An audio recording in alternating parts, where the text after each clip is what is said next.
सांगली जिल्ह्यात प्रस्तावित शक्तीपीठ महामार्गामुळे तणावाचे वातावरण निर्माण झाले आहे। या महामार्गाच्या मार्गावरील गावांची यादी समोर आल्यानंतर जिल्ह्यातील तब्बल 25 गावे या प्रकल्पाच्या कक्षेत येणार असल्याचे स्पष्ट झाले।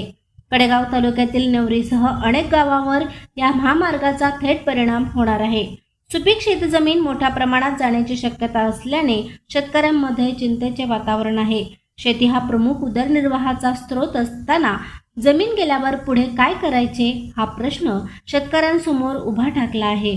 या पार्श्वभूमीवर नेवरी येथे स्थानिक नागरिकांशी झालेल्या बैठकीत आमदार विश्वजित कदम यांनी महत्त्वपूर्ण चर्चा केली। त्यांनी स्पष्ट केले की शक्तीपीठ महामार्गाला त्यांचा विरोध नाही, मात्र या प्रकल्पासाठी शेतकऱ्यांवर अन्याय होणार असेल तर तो सहन केला जाणार नाही।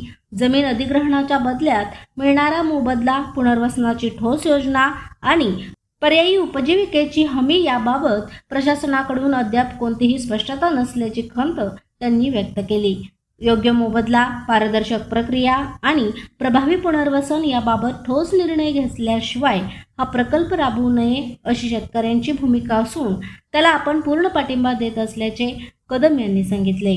या गंभीर परिस्थितीकडे प्रशासनाने तातडीने लक्ष द्यावे, अन्यथा शक्तीपीठ महामार्गाविरोधात लढा अधिक तीव्र करण्यात येईल असा इशाराही त्यांनी दिला। प्रशांत कांबळे, अग्रणी न्यूज, पेटा।